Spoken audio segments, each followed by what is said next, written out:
And excellent.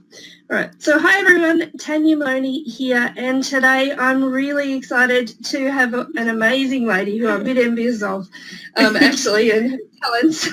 Her name is Christine Elder, and she's coming to us from the US. Christine is an incredible nature artist and biologist who's spent over 20 years connecting folks young and old and to nature and helping them find new ways to enjoy and appreciate the natural world. Mm-hmm. She's worked with organisations such as the National Park Service in the US, Monterey Bay Aquarium, the Botanical Society of America. She also works with schools, nature centres and many, many other places. Now, her passion for nature has led her far and wide, and I'm sure she'll share with us about many of her adventures along the way, combining her passion for nature and art. And she lives with her partner in the pine-clad hills of Central Oregon in the Cascade Mountains. And when she's not busy engaging other people with nature and teaching them all about nature journaling and sketching, you will probably find her out on a trail somewhere or with her own sketchbook in her hand and enjoying nature on her own as well. So welcome, Christine, and it's wonderful to have you here. Thank you so much, Tania. Excellent. All right, let's get going. Okay, so Christine, what led you to become fascinated by and ultimately combine your two passions of nature and art and really want to teach and inspire others to use art to connect with the natural world? Well, let's see. I had kind of an unconventional childhood. Was raised kind of in a broken home. My parents were separated and then together, and I was in several foster homes and just a lot of disruption in my childhood, and my solace was nature. So that was a constant, whether, people would come and go and friends at all different schools would come and go, but there was always nature.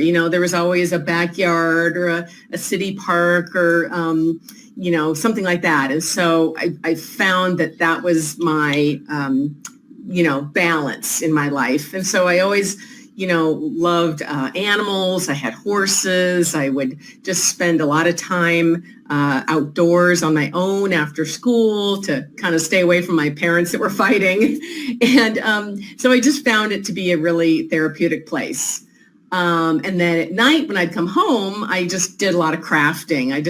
My bedroom, as it is now, pretty much was just covered with, paper and fabric and paints. And so that was very therapeutic too. So just from a very young age, I just combined my love of nature and love of art. And then so in college, I decided to be practical and I got a degree in biology. But I was always taking, art classes. And then in graduate school, I found out about the whole discipline of scientific illustration, which it's funny that I hadn't really thought of that before because I'd seen so many, of course, science textbooks filled with illustrations and never had thought about where those came from, had been to parks and museums and zoos and, seen the interpretive panels. And I hadn't really thought about where those came from. And so I took a class and it was just like a light bulb going off. Like, wow, I combine these two things. And once I did that, it really helped me in school because I was just kind of always struggling. It was just a struggle. And the whole time I was going to college, I was also working at night, waitressing, trying to, pay my way. So, I didn't have a lot of time to study, but I realized that if I sketched what we studied in class, that it cemented it in my mind much better, much quicker, much more deeply. And it was better than just taking notes. I'm just a very visual person. So whether it was, drawing pictures of the parts of a cell or, the anatomy of a dogfish shark or, how to identify the different botany specimens we were looking at. That just gave me all these journals to be able to look at and study for class. So, that helped me realize the practical value of drawing. And then in college, I did some internships, and I interned with various organizations where we would take kids on nature hikes and, incorporate all kinds of things, including journaling. And I grew up as an only child, and so I wasn't used to kids, and none of my friends had kids. And I remember the first time, the school bus pulls up that we're supposed to, meet the kids and go on a hike, and I was scared to death. I hadn't hung out with these tiny little people, yeah. Yeah, I hadn't hung out with fifth graders since I was in fifth grade. But by the end of that afternoon, they were holding my hand and we were skipping and jumping and singing. And I was like, oh my God, I love this. So, that was like 25 years ago. So, ever since then, I've always found ways to do, science or art or combine the two. And I actually have a business where I work part-time as a freelance scientific illustrator. And I do love that to some extent, creating very, detailed drawings. But, for me, it's so much more invigorating, to be able to work with people and especially kids, showing them the value of sketching and journaling and something. It's like a skill. It's like if an English teacher was teaching kids, how to write, or, a foreign language teacher was teaching kids to speak Spanish. That's a skill they can have the whole rest of their lives. So, I really enjoy doing that. So I guess that's the long answer to your question. Excellent. Well, we love long answers. I know you love to talk and are really passionate about what you do, and so am I. So thank you. That's great. And you said before that a light bulb really went off for you when you got, you were outdoors and you were sketching and you were doing your art. You were doing your art, but you were surrounded by nature. Right. And it helped you learn and grow and just feel sort of solace and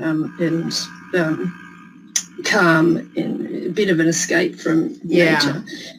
Do you see, and we'll probably get to this a little bit later, but do you see the light bulbs go off in kids as well when you take them outside?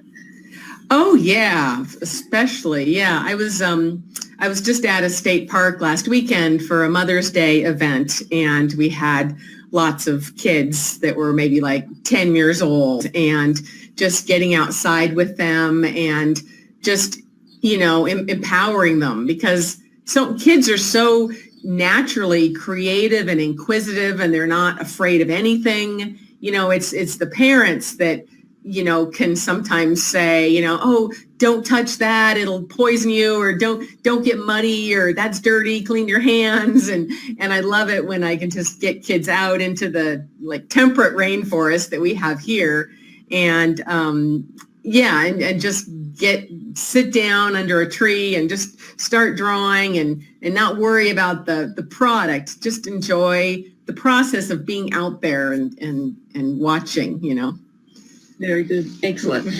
So we'll probably, I've got lots of questions here, but we'll probably cover them, as we chat anyway, go off on our little tangents. But what are some, you said you've worked with schools, you've worked at nature centres. What are some of the ways that you really love to connect people of all ages and kids to nature through your work?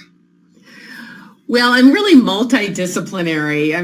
I just like to pool a little bit of everything. So, we do little nature walks and experiments, and of course the journaling and sketching, but especially the younger kids, they have to be moving and using their body, and so I like to incorporate, games and songs, this whole package of nature songs I sing with kids that are about some of the plants and animals that we see. I love doing yoga with kids. Focused on, animal poses like the eagle, and the dog. My favorite one is the chicken, because inevitably you get children and they'll start trying to lay an egg as well. So it's right. And then even like teaching sign language, like this is a flower, and this is a bat, just kids have to use their bodies, and they can't just sit down and sketch and journal, they've got to have variety. I've always say a tired child is like a tired puppy, if they're a little bit tired, they're more well-behaved. So you got to mix it up. Well, sometimes they can be a little bit more feral as well. I know mine can be anyway. That's all right. Now, I know you've travelled extensively. You said before nature's taken you on a lot of wonderful journeys. Can you share with us a couple of the most memorable experiences you've had on your adventures, but with your sketchbook as well? Oh man. So I've been really lucky to travel all over the Western Hemisphere, and I just know everybody can't do that, but I mean, the more you can get your family out someplace as different and exotic as you can, and especially to a developing country, you're just going to teach your kids so much more compassion and empathy for not only wild places, but for other, people and communities and kids that might not have it as well off as you do. But so with that said, I've been lucky to travel, and I help my partner lead bird watching tours. And so we do a lot of not only tours, but scouting new locations. So we go everywhere from Alaska to the Caribbean and Italy to Peru and Borneo. So there's been a lot of mishaps, but those are the kind of things you remember, right? It's kind of like, and they bring you closer together as well, when you travel with people too. Yeah, I mean, it's like when nobody hears about if you go to a nice restaurant, they only hear about if you go to like some disaster, right? Because that makes a good story. So I mean, I've had everything happen from being stung by jellyfish and chased by moose, to being electrocuted in some shoddy cabin and getting seasick, in kayaks and ferries. So lots of crazy things like that. But I mean, just getting out into pure wild nature, especially tropical rainforests, have been just the most crazy, eye-opening thing for me. I know this winter we're in Peru in the upper Amazon, and we got to watch a cliff face that has a lot of minerals in it, and all of the birds come there at dawn. And there were hundreds of scarlet macaws just right there in front of us, feeding and squawking and flying about. And another time I was in Borneo on a boat. Thankfully, I didn't get sick on that one. But, we were watching, right in the shrubbery and trees overhanging the river. There were proboscis monkeys and orangutans and pygmy elephants walking around and caiman. And so yeah, lots of cool mishaps, but lots of, places that just wakes you up to the beauty, but also the frailty. I mean, we've seen things like just, rampant clear cutting of the forests and gold mining in the Amazon that's, poisoning the waters with mercury, just like we did in California, where I grew up in the 1800s. People don't learn, but also you have to understand where they're coming from. So many people, it's not their fault that they have to do whatever it takes. It's often a government that's not quite working correctly that makes it hard for people to earn a good living. So, it's very complex. You just learn how complex the problems are in the world once you start traveling more. That's quite amazing. You've had, yes, as you said, some eye-opening and enlightening sort of experiences as well. And you alluded to before, you said before, that when you were growing up, nature provided that solace for you, that escape, and art as well. And so it sounds like it does that for you now as well, in terms of just that, not that you're trying to escape from anywhere now, obviously, but... every day I need an escape. We all need an escape every day. If it's just 5 minutes walk around the block, to smell the fresh air, and see the clouds. We all need that. And you said before this interview, you were preparing, you went out and you went for a walk and you saw some amazing nature happening right outside your door, and then you were sketching as well. So when you are outdoors and you're just enjoying the natural world and doing what you do best, how does sketching deepen that experience? Well, it's just a good excuse to sit down, slow down, get into your right brain, and really look at something. Like here's some fake flowers, right? If I were to walk by these flowers and I might just, take a picture of it, woohoo, a little selfie, great, keep walking. I haven't really learned anything from that. But if I sat down and looked at those and sketched those, I would notice, the shade of pink they were and the number of petals and whether there was a little beetle on there, maybe pollinating it. And so, it's the only way to really learn about something is to slow down and sit down and sketch it. There's, our world is so fast and we're so addicted to our technology and immediate gratification and things happening so fast that if you slow down and draw something, you never forget it. It's a way to never forget it. And that's why all the early world explorers in the age of discovery in the 17th, 18th, 19th century, they used sketching and journaling as a tool, just like we use a phone or a typewriter. It wasn't considered art, that they were afraid of, it was just another tool that they had to use because they didn't have movies and photography. But so they were using that to document their findings and their discoveries. Right. So it's just the documenting, but, there's the dual benefit of just being a meditative, calming, therapeutic process. And so, those are kind of two separate but complementary things that happen when you slow down enough to sit on a rock and maybe close your eyes and listen to the rushing water and the chirping birds. And, you notice that stuff once you sit down. Excellent. Very good. And we got all, as you said before, we're all very busy in our lives, and it's a lovely way to stop and slow down and really connect with nature and just slow down and enjoy life, really. As well.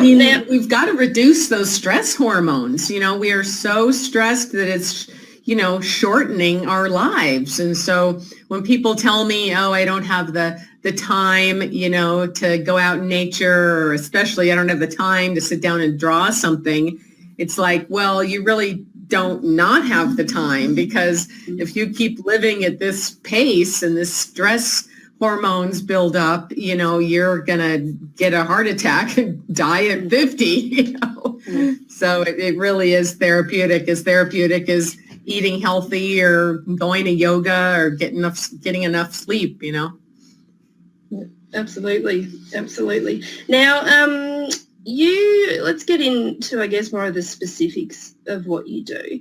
You teach and encourage kids and families and adults, of course, as well, to nature journal, to sketch, but also to keep a nature journal. You encourage them to keep a nature journal to record their observations. Can you explain more about what a nature journal is and the reasons for keeping one? Right. Well, I mean, it's really open-ended. It's just like a personal diary that you take out in nature with you that you can both use as self-reflection because you are opened up and slowed down when you're in nature, but also, to document what you see and to write about it. So, it can include sketches, but it doesn't have to. It can just be writing. It can even just be, collecting things that you see, a leaf or a flower or a feather, anything like that.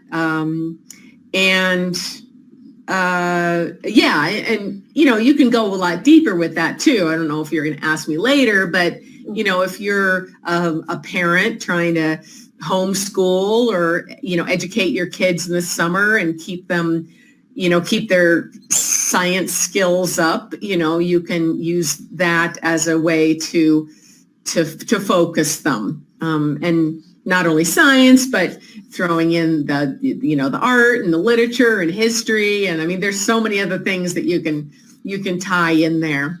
So many things that kids are learning and that we're learning about, about our kids as well as parents and educators too. It's actually interesting. I have a friend of mine, Therese, and she emailed me and she said yesterday and said, this sort of webinar or experience is exactly what I need at the moment. She's a homeschooling mum, and she has no trouble getting outside. Like, they're always outside, her kids and her husband. They live on a dairy farm, but they're always outside exploring anyway. Mm-hmm. And she mentioned to me that was one of her challenges, was to actually how to document or how to get the kids tie in that educational component, I guess, for her kids as part of her homeschooling practice. Right. As well. So I'm pretty sure she's probably watching, so or she'll be watching the replay and be very excited as well. So it's great timing.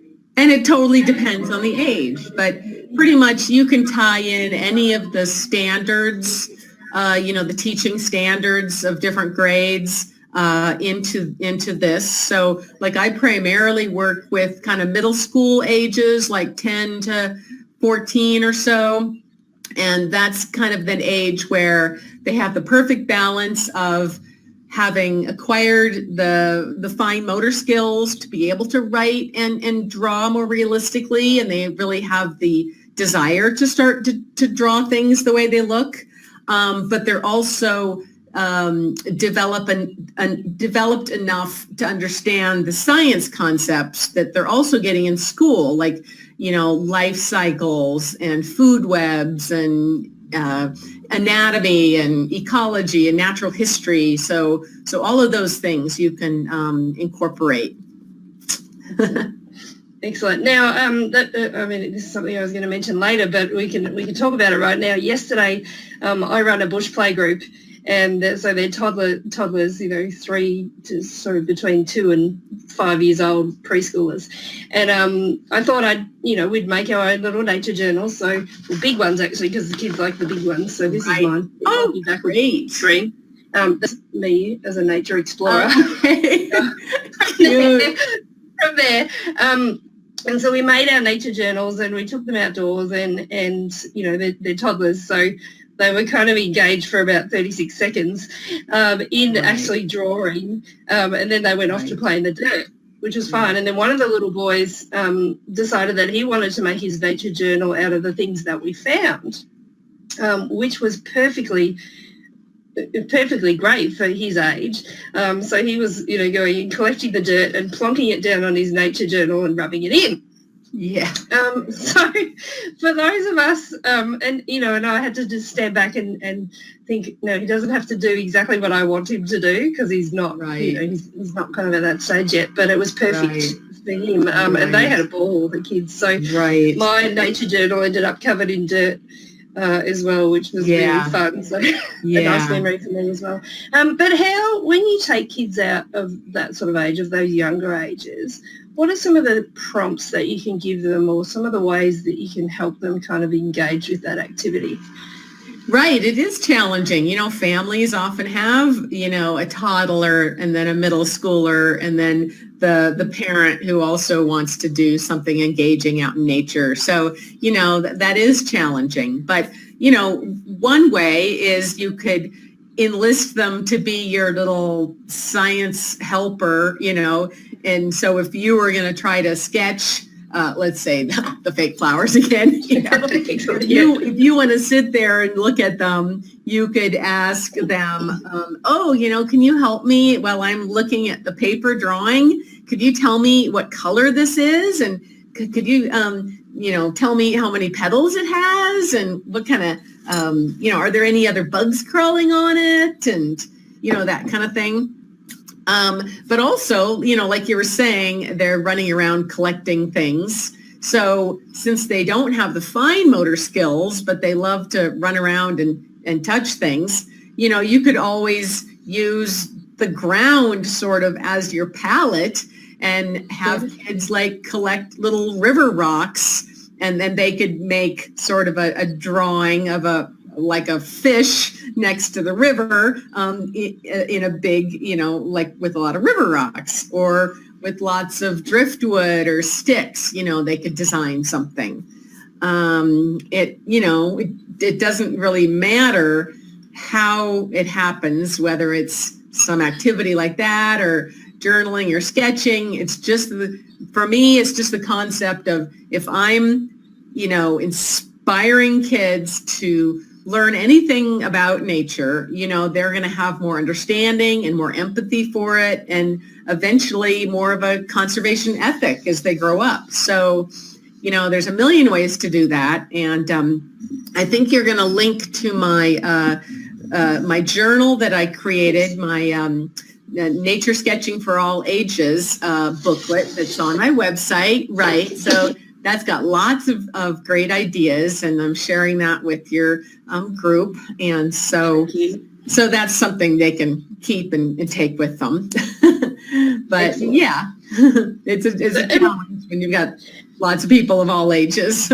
Yeah, absolutely. And that really, we've also got kids with different interests as well. I think, as a parent, it's really easy to, to kind of pigeonhole your kids into being the arty kid or nature kid or the techie kid or whatever. And a good example of this really is with my two kids, Nash and Taylor. Now, Taylor's 7 right now, and she loves to draw and create. And we had a campfire on the weekend in our backyard, which we're very lucky to do. And she, at one stage, disappeared inside.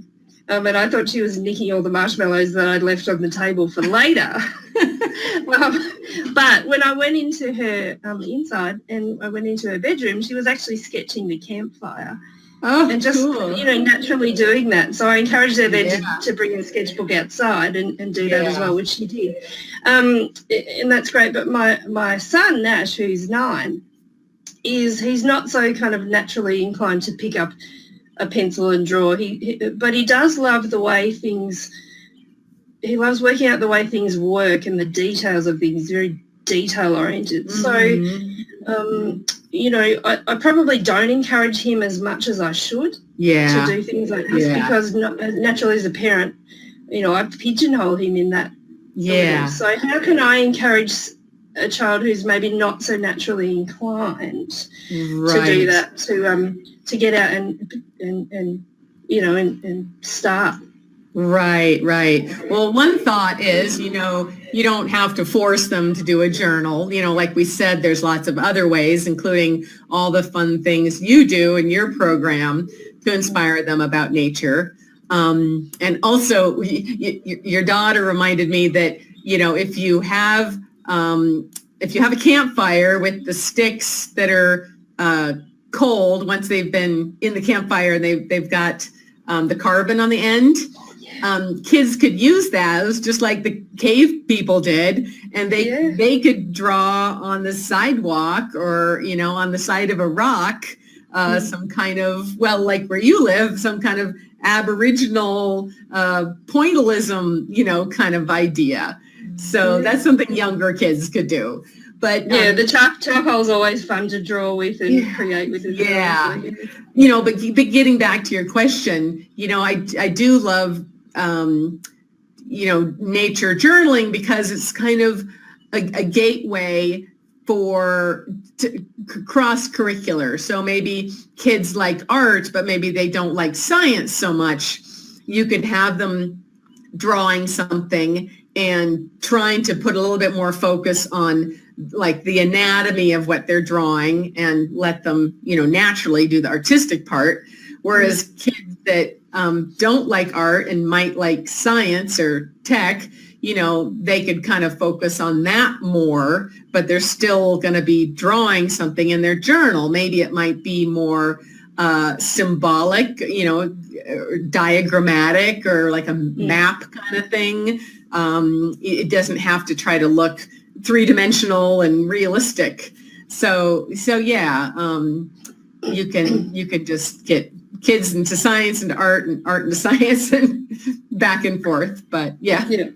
That's great to know as you know, as a parent as well, and teachers that are watching as well, that cross-curricular connection, right, and that cross interest connection as well is really strong in doing this. Now, as a parent, you know, I think of myself as a nature person, not an art person, and you know, so I'm pigeonholing myself as well. I'm sure there are a lot of other parents and educators out who think, gosh, if I had to pick up my sketchbook and go out with my kids or on my own, you know, I'd be a little scared to start doing that. And I used to think that until I met you, and then I know that it's not so much about art or science, but it's about getting outdoors and really just connecting, using sketching as a tool to connect with nature.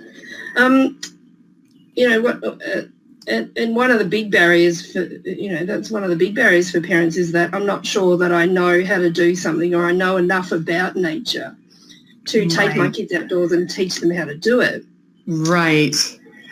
So what would you say to parents who are educators who are thinking, oh, I'm not really sure if I can do this? Right. Well, I mean, it is so sad that somehow, you know, in school, and I guess this is just as true in Australia as it is in America, that at a very early age, you know, parents or siblings say, you know, oh, you know, you're not the artistic one, you're the athletic one or something. And it's, you know, it's really a disservice. You know, I know we want to encourage the strengths we do see in our kids. But, you know, we also don't want to scare them away from that.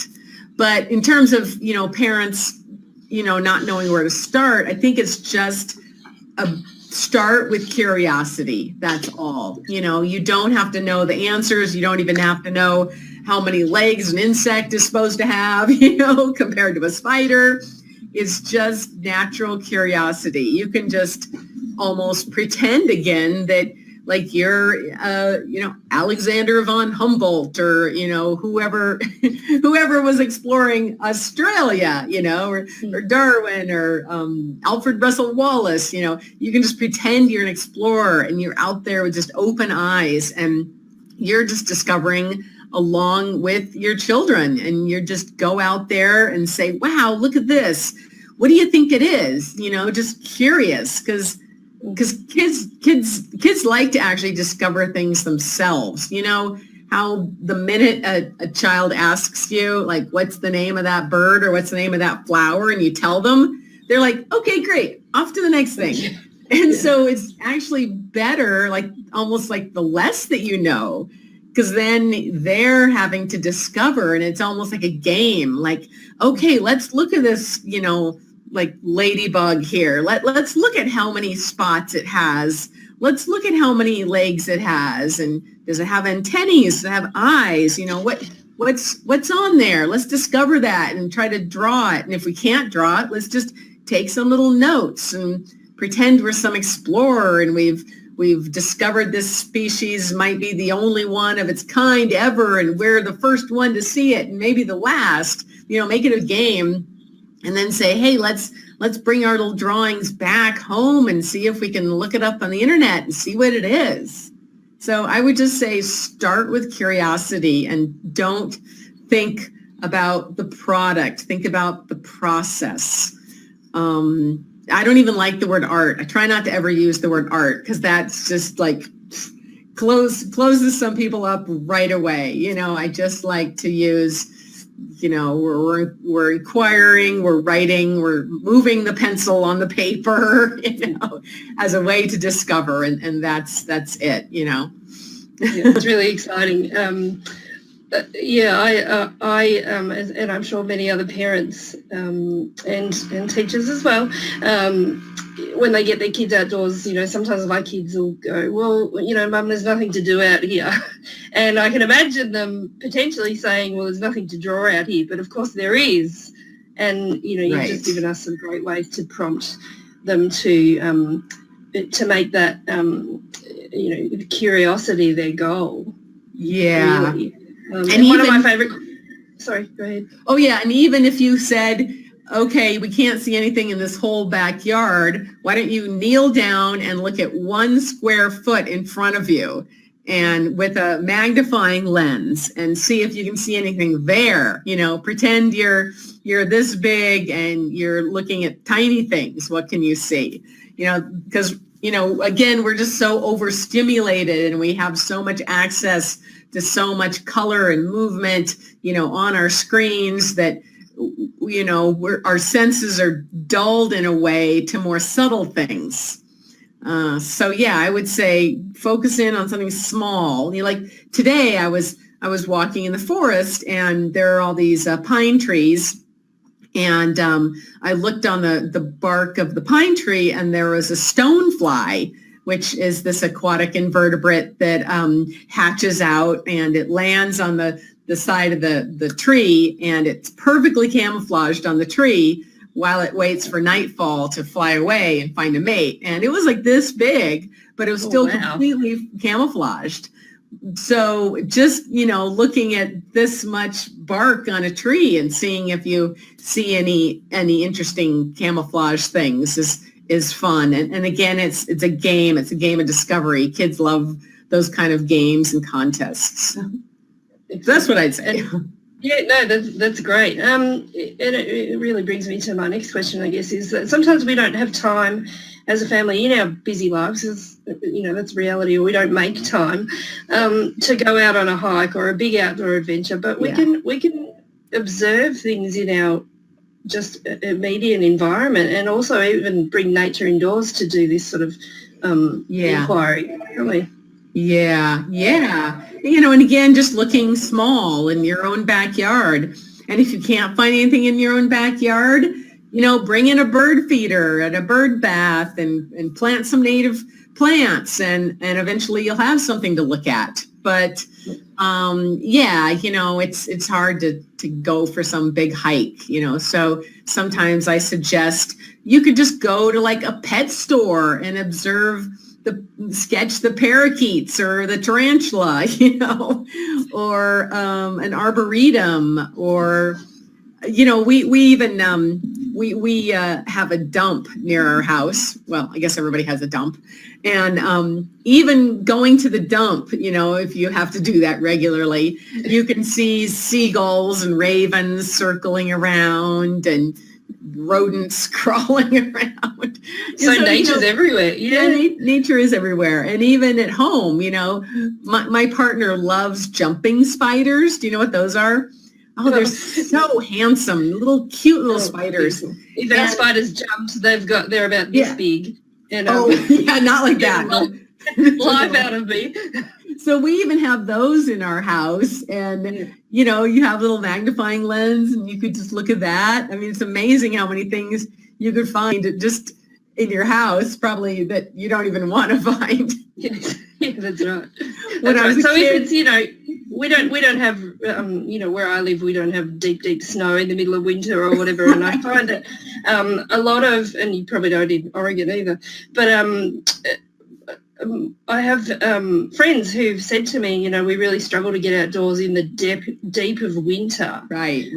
So bringing some of that nature indoors, or looking at those, tiny spiders or big ones over here, can be a really great way just to bring nature into our lives when when we really can't get outside at times. So well, I encourage people to start what I call a Victorian cabinet of curiosities. Yes. In the 19th century, the Victorians that were traveling, all over the world would bring back all these exotic things.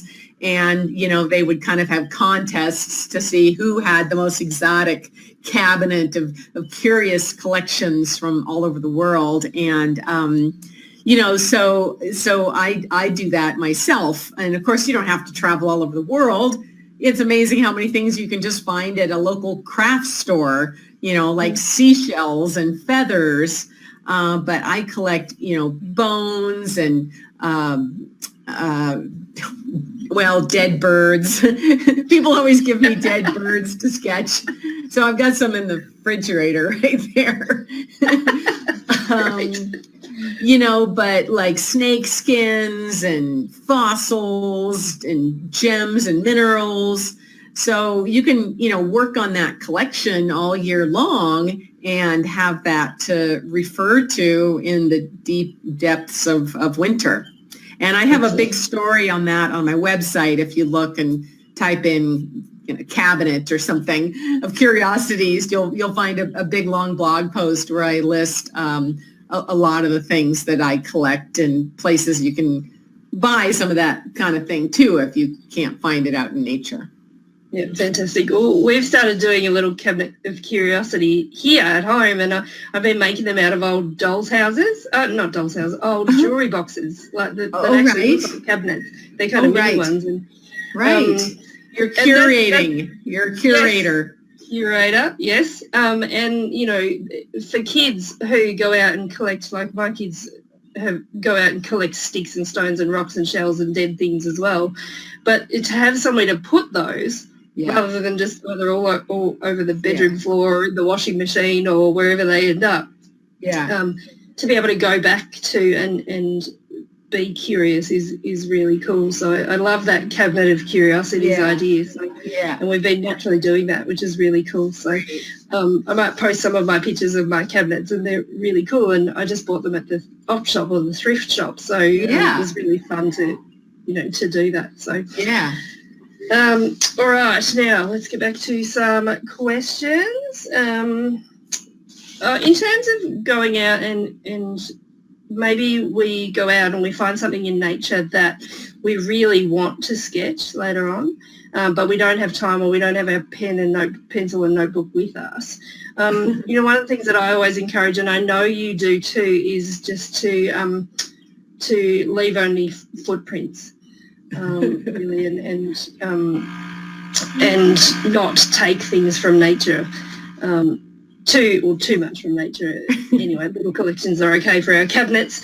But how would you, how would you encourage someone to take what they've seen and put it into their nature journal? Right. Well, I do have to admit that, if something's not alive, but it's not rotting and dead, if it's like a seashell or something, and, I will take things, I gotta admit. So it just depends on, how rare or unique it is, or if it looks like it's an important part of the ecosystem there. I remember once I was snorkeling in Hawaii, and there was actually a parent that was diving down to the bottom of the reef there and like tearing sea stars off of their little coral reef and bringing them up to show their kid, and they were going to take them off. And I just, had a field day with that guy. So, you're not going to do that kind of stuff, but, collecting within reason. But yeah, it is good though, to try to plan for that kind of thing in terms of trying to keep a sketchbook, even if it's just, a tiny little one like this and a tiny little mechanical pen. And I encourage people to, create a little backpack that they always keep in their car, that has the hiking basics of water and snacks, and a little first aid kit with their sketchbook. That's always just in the car, even a separate set than they keep at home. So they'll always have it. But also, if you do have your sketchbook, but you think you don't have enough time, that's another thing you can tackle. Is it's amazing how much you can get down in literally like a minute of drawing something. Because again, people put too much emphasis on the product, whereas I'll show you in a minute in our tutorial how quickly you can get the basics down. But if you truly don't have anything, one good way is to just observe something as closely as you can and just try to burn it into your memory. Like that's what I'll do when I'm out bird watching and some rare bird comes along. Even if I do have my sketchbook, I'm not going to be looking at the bird and then sketching usually. I'm going to try to keep my eyes focused on that bird with my bins and even verbalize what I'm seeing, because that really helps to say it, cement it in your brain. So I'm like, okay, I see it's like songbird sized, and it's red and yellow and brown, and it's got a really thick beak and a short tail, and it looks like it's foraging on these nuts, and so that kind of thing, observing as much as possible. And it's amazing how much that will help. In fact, sometimes I have my students do that and then sketch. And so they don't get to look at it. They just have to look first for as long as something is in front of them. And then when it flies away, or when I pretend it flew away because, I take it away, then I'm like, okay, now you sketch. And it's amazing how accurate something can be. And it's a good practice for memory, because again, in our technological life, we don't really have to memorize anything anymore.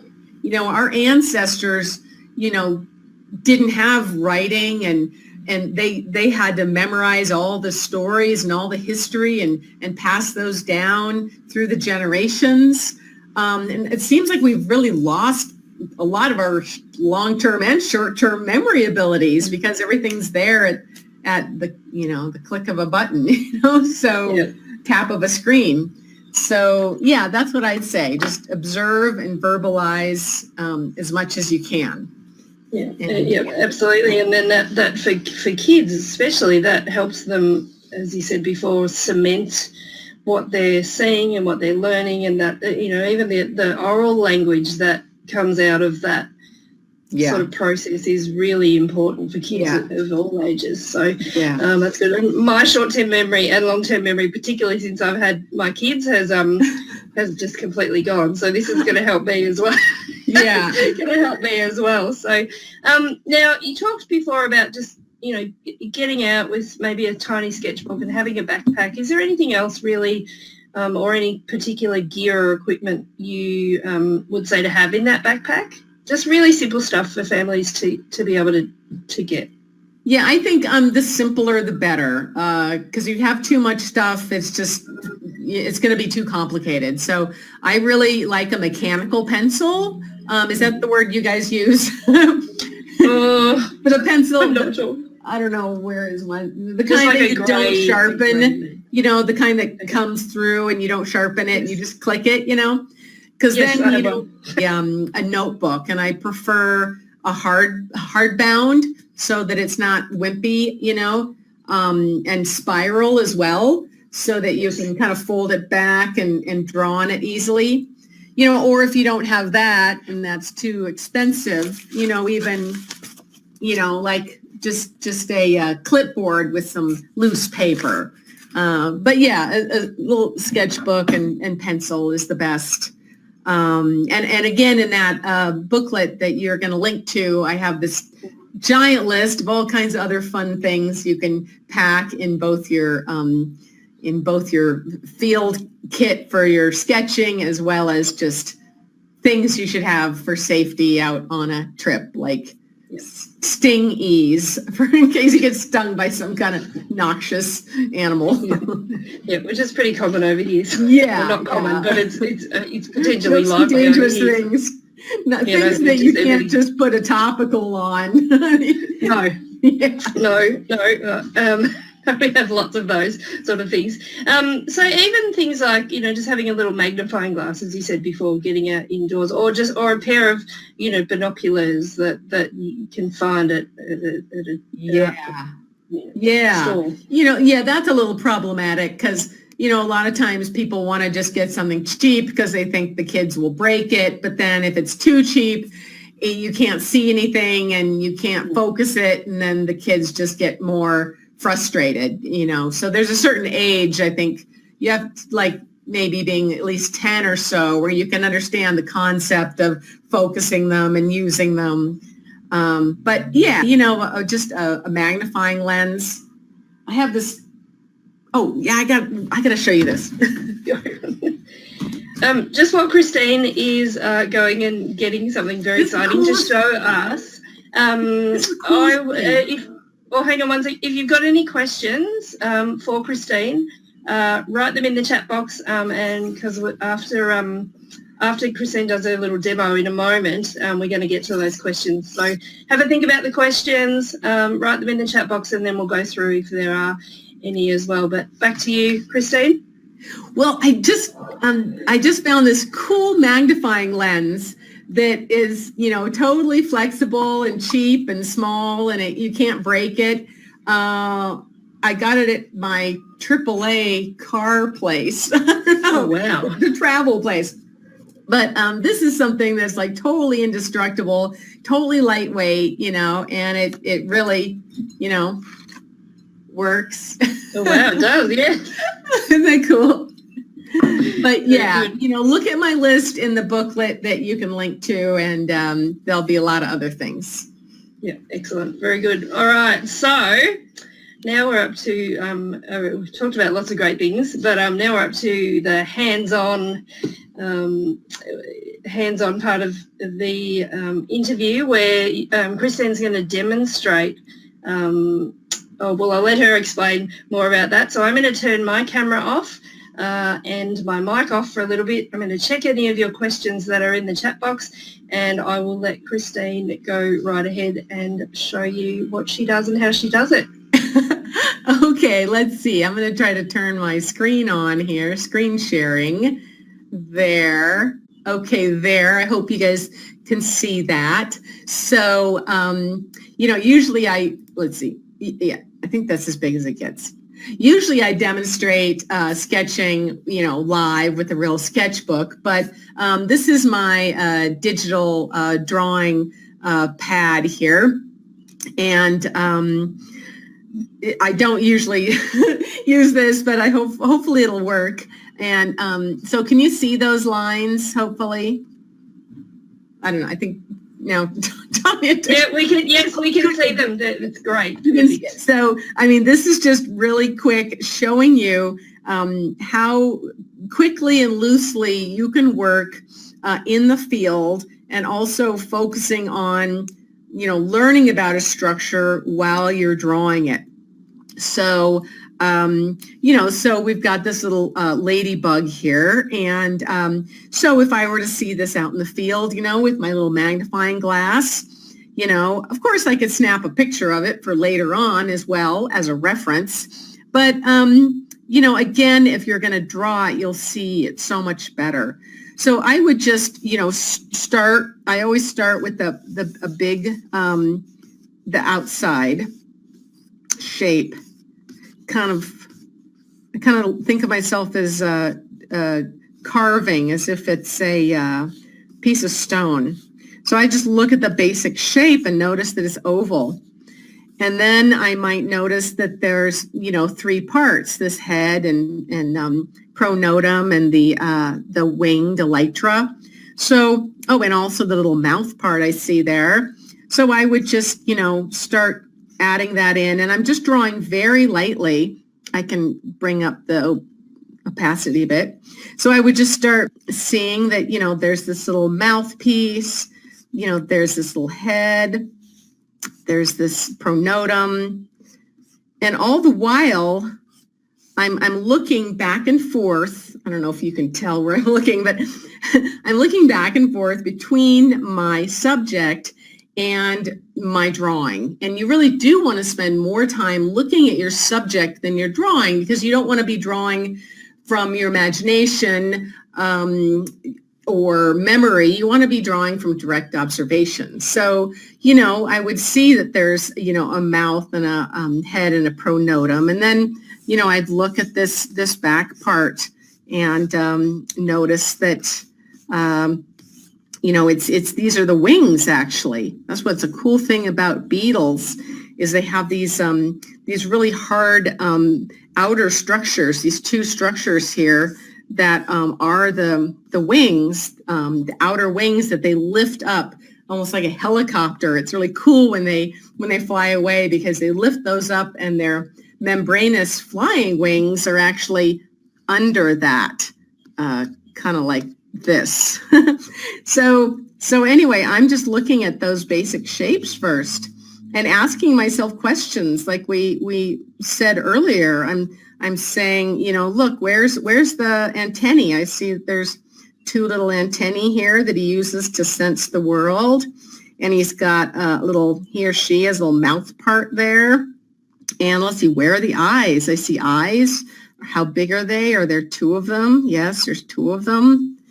And I would add the legs. I see that there's 3 legs that are visible, and just kind of placing those basically where they are.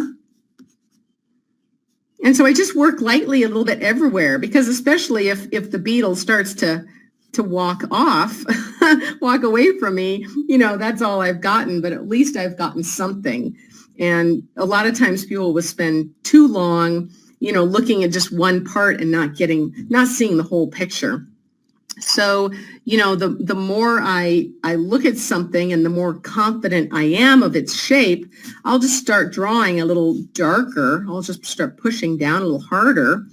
And again, just kind of going over all those parts again and asking myself, questions about its shape and its color. And then not until I have the sort of outer shape will I start looking at the internal structures more. I see, ladybugs, of course, they have spots. How many spots do they have? Where are those spots? And you notice I'm not doing any erasing. Okay, I'm not trying to be perfect again, because again, if you're trying to erase, spending a lot of time being perfect, your critter is going to have flown away to the next county by then, right? So just getting the basics down, and then the longer that the animal sits here, since my little photograph of beetle, he or she's still sitting here, so I can get a little bit more detail and notice some cool things about the legs, like how there's 3 parts, and this leg part has 3 more parts. Ooh, it's thundering outside. And then the ends in 2 little claws, right? So you can just kind of spend more time as your critter is sitting there. And of course, the more you observe an animal or a certain group of animals, like beetles are one of my favorite critters to draw, the easier it'll be to draw it, because you know what to look for. Just like that humans have 2 eyes and 1 mouth and 2 legs, you get to know a subject you're drawing, and you can draw it much faster. So anyway, you see it in just a few moments. I was able to get, it's a rough rendering, but it's still sort of recognizable. It would look better if I had my regular pencils here.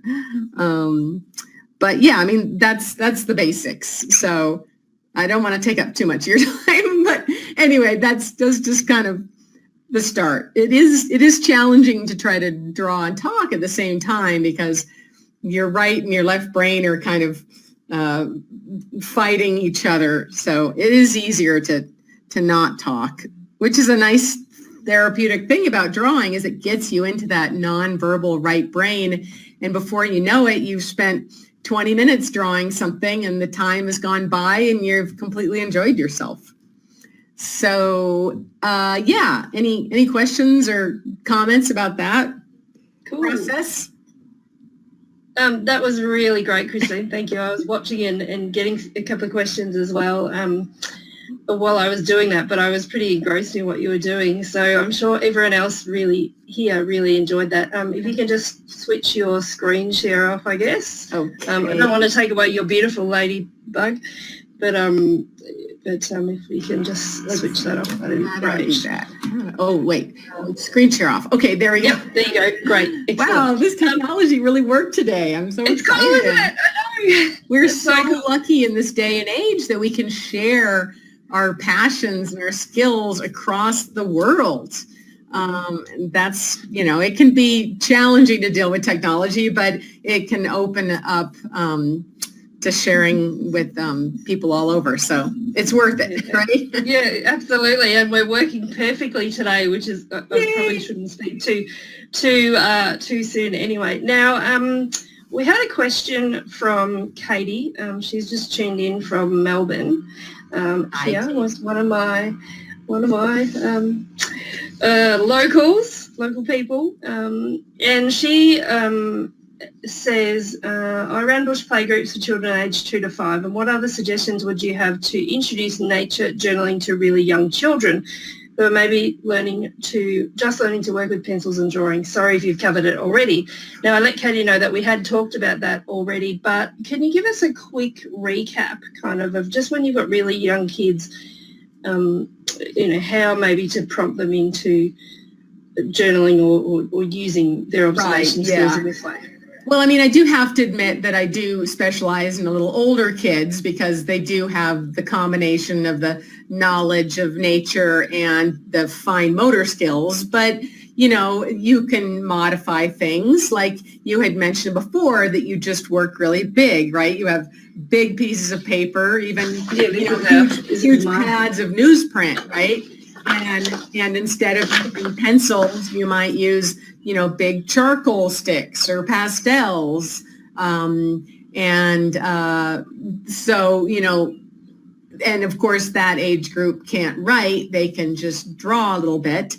But again, emphasizing to them that it doesn't matter what it looks like, it matters what they've learned while they're drawing it. So, a kid's scribbles, look like this, but you can still kind of have a guided conversation with them, saying, oh, wow, look at that little beetle, how many spots does it have? What color are those spots? And it doesn't matter, if their drawing looks nothing like it, they're just getting used to looking at it enough to try to draw it. It's just a way to get there, right? Like putting on shoes, is a way to be able to, walk down the street to the grocery store, right? It's just a means to get there, and it doesn't matter with the product. But maybe not force the issue of trying to do that so much. Although, they can also, if you have some kind of pre-made coloring pages that might relate to what you're seeing.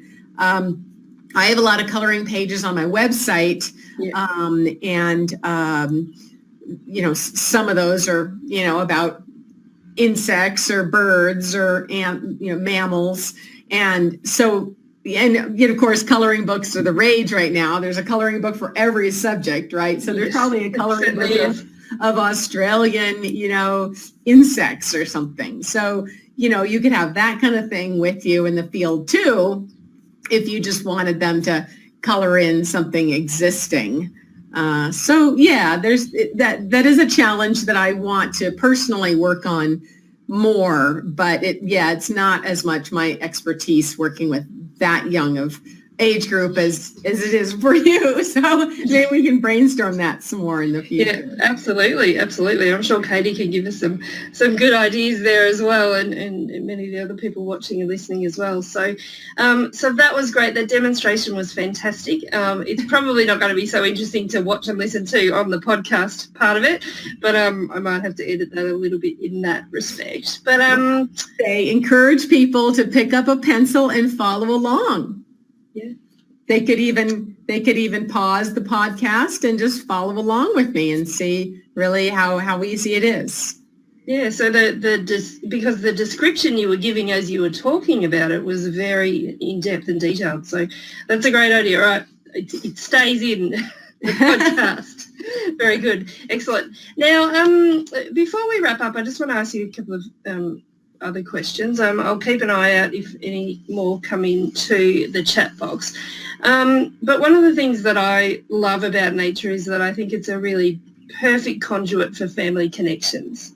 And I find out when I get out with my kids and we all get out together, and whether we're just on our own with our family or with other families, it's a really special time and it really brings us closer together. Now, how do you find that? I know yourself and your partner travel a lot together and you work a lot together. So you said yesterday quality time isn't, the amount of quality time you have isn't really an issue because you get outdoors together a lot. But yeah, we're lucky that way. What do you think are the benefits of shared outdoor time together?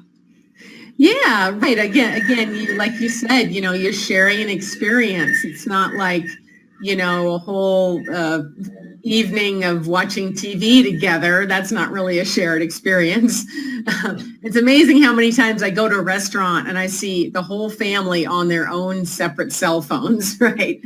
So just putting that stuff away and getting out together, and then you have a shared experience. And you don't have to be doing the exact same thing. Like my partner loves photography, and so he'll be taking pictures of something, and I'll usually be sketching it. Maybe even the same thing, and I can use these photos later as references. But yeah, just shared experiences, and you don't have to be doing the exact same thing. It's just you're off your phones, you're being physical, outdoors, moving around, and you'll have mishaps maybe and misadventures that you can, remember for years to come. Yeah, very good. Excellent. Now, what is the best nature-related question that a kid has ever asked you, or something that they've told you that they've discovered? I'm sure there are many. I have many that I can share as well, but what's the best thing a kid ever that said really to you about? Stumps me. They always ask funny things about like sex, and so what do you say? What do you say? Like, can you first plant, for example? And that kind of thing. They're making babies, But I don't know. I can't think of off the top of my head. What's the best one that's your kids have asked you? My son Nash and I were looking at pictures. We actually looked on the internet because we were talking about animals and how they don't always have to be beautiful and perfectly in our heads. And we were looking at vultures and things like that. And there was a king vulture, a picture of a king vulture, and it had these massive nostrils. And Nash said to me, what's that called, Mum? What's that bird called? And I said, well, what do you think it's called? Which is one of my favourite, when I don't know the answer, that's what I throw back to my kids, basically. Well, what do you think? And so he called it, these big nostrils. And his idea of what it should be called was a snot shooter. Oh, God, that's so cute. And, descriptively, that worked. So, so we get lots of those wonderful things that kids come up with, which is cool. So I guess why questions are the hardest. Who, what, when, where is kind of easy, but why does some animal do that? It's some sort of behavior. It's their evolution. Those are harder and more challenging to answer. It can be fun to discuss. Yeah. What kids think. And you know, then there's always textbooks and Google and people like you who we can ask who are trained in biology and the natural world to tap into and ask what is that, or why does it do what it does. So now, before we wrap up, is there anything, do you think we haven't covered, anything else you'd like to share?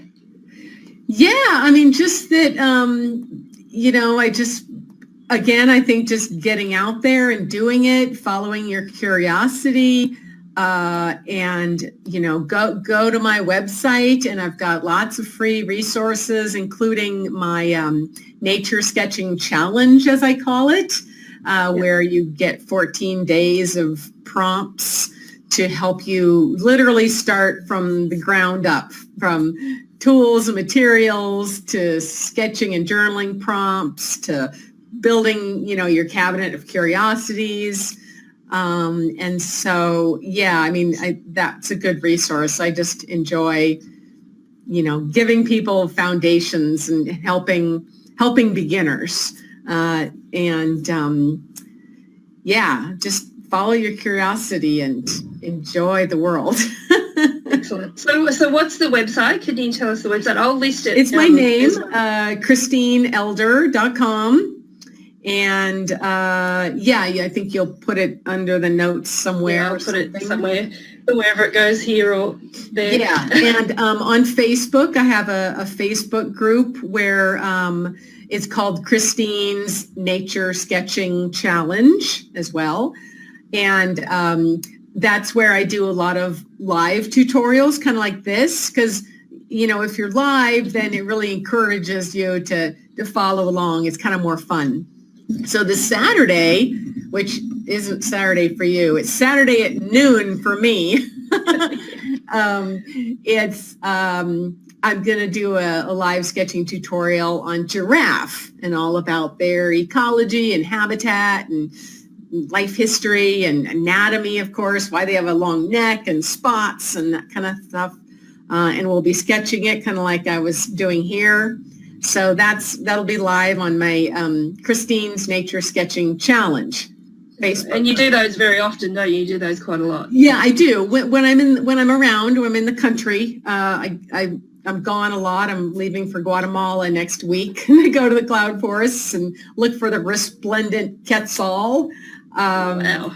But yeah, you know, it's another just free, supportive community where people post their sketches and ask questions, and where I can do my live things that are kind of in a smaller group. It's only 100 people or so you don't feel, you know, overwhelmed. And it's, you know, people like us, you know, educators, parents, homeschoolers, just nature-loving, nice, supportive people. Beautiful. Excellent. And that's, you know, everyone, I'm so lucky in the work that I do that I get to connect with people all around the world like yourself, who are just so passionate about nature and human beings and connecting the two. And so that's part of the work that I do, and what I love about it is that I can share the people that I meet with the people that I know and who follow nature, which is really special. Both of us live in pretty rural places. And, you know, just even hardly 5 years ago, we couldn't do this kind of thing and share our talents and have other people in other rural areas that might not be able to have access to people with our skills, be able to have that and share that. So, you know, there are a lot of good things about technology. It's just a balancing act, right? You know? Absolutely, absolutely. Now, as we said throughout the interview, I will be sharing, I'm sorry if that's backwards to everyone. It looks backwards. No, it's not. No, it's perfect. Oh, on my screen it looks backwards. So I'll be sharing the link to this in the webinar notes here, and also on the replay you'll be able to get access to that. So that's Christine's wonderful ebook. It's fantastic, and she's very generously offered to share that with everyone and listening. Good. Now, before we completely wrap up, I want to ask you something. I imagine it would be hard to pick just one thing, but can you tell me which is your all-time favourite thing in nature to observe and draw? Well, I think is what we just drew is the beetle group. Within the animals, the beetles are the most diverse. There's over 350,000 named species, and that's something like 20% of all the animal species on Earth. And that's only the ones that have just been discovered. And so, I see those everywhere I go, and especially in the tropics and like where you guys live, you must have some exciting beetles. So, there's the scarab beetles and the rhinoceros beetles, the longhorned beetles. There's just so much diversity in their size and shape, and so many of them are really iridescent. I met one, a type of dung beetle that, rolls the dung up, and I was in Honduras, and it like flew by my head. It was as big as a golf ball and iridescent purple. And it was like, vroom, it's like an airplane. It was, and it sounded like one too. So they're just really fascinating. And they're pretty easy to draw when you see them because they're just lumbering about on the ground or under some bark or on a tree trunk. And when they do fly away, they're usually pretty slow and clumsy, and it's fun to watch them raise their elytra to get those out of the way for their real wings to have them fly away. So yeah, I think beetles pretty much are. I've got a few of them hanging here in my house, and I even paint beetles on rocks for fun. That's my new hobby. Lovely. And of course, sketching all the dead birds that are in your freezer there that people have given you as well. I'm sure that's always interesting to grab them out. And it is. Well, I actually used one, a grouse that had actually died in a neighbor's window. And I actually happened to need that for a job I did this year where they wanted that exact same species to be illustrated. So I actually took it out of the freezer and was kind of like John James Audubon, where I kind of posed it with the wings really realistic and kind of with a scaffolding like Audubon did, and sketched it and painted it, and I put it back in the freezer. I do mean to let him go out to the forest now that I'm totally done with him. But yeah.